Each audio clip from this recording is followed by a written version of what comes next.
Last week we started to look at what your broker should do for you. If you missed the video, I'll pop a link to the video in the comments below, so feel free to go back and check it out. This week I'm going to continue the story of looking at what your broker should do for you. Welcome to Mortgage Monday.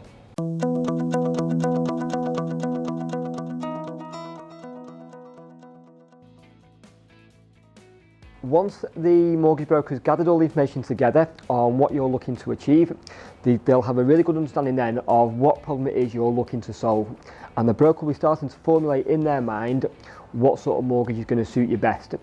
This video this week is going to show you the next stage to that, where they can understand your financial and personal situation in a bit more detail to really narrow down the options to recommend what is best for you. So what I'd like to do now is just share with you a story of a recent client I have helped and how we came to formulate the plan of what's going to suit them best going forward.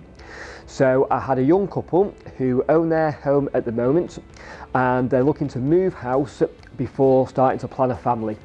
Now, at the moment, both Mr. and Mrs. are both working full-time, 2 salaries, so the affordability for what they're looking to borrow, there's no issues whatsoever with that at all.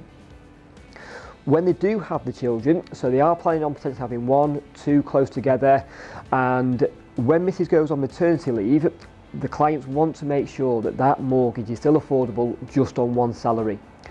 So what we looked at is thinking long term on this one. So rather than just thinking about the here and now, it's thinking about how does the mortgage look in a few years time once you get to that stage.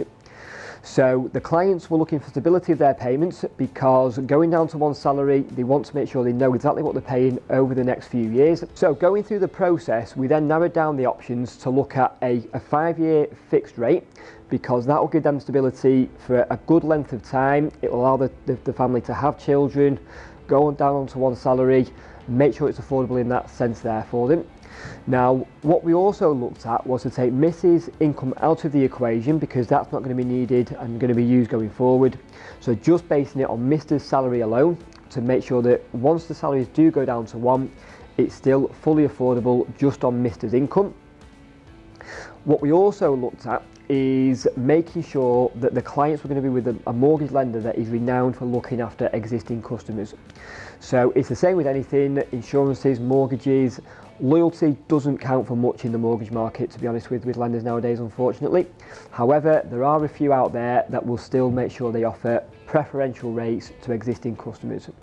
So what we wanted to make sure of is in 5 years' time, when that mortgage comes up for renewal, if they can't borrow what they need to borrow based on 1 salary, we wanted to make sure that there's a mortgage lender that is good with existing customers so they can go on to a more preferential rate when the deal ends.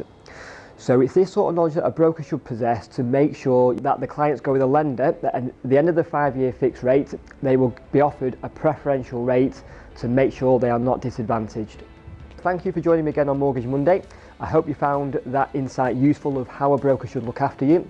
So that should give you an idea now of the depth of conversation the broker should go into with you to understand your situation, not just look at the here and now, but to look for the future as well. So if you'd like a checklist as to what the broker should go through with you, comment below with the word broker and I'll send my checklist over to you. Follow me on LinkedIn, subscribe to the YouTube channel, and I'll see you next week for Mortgage Monday.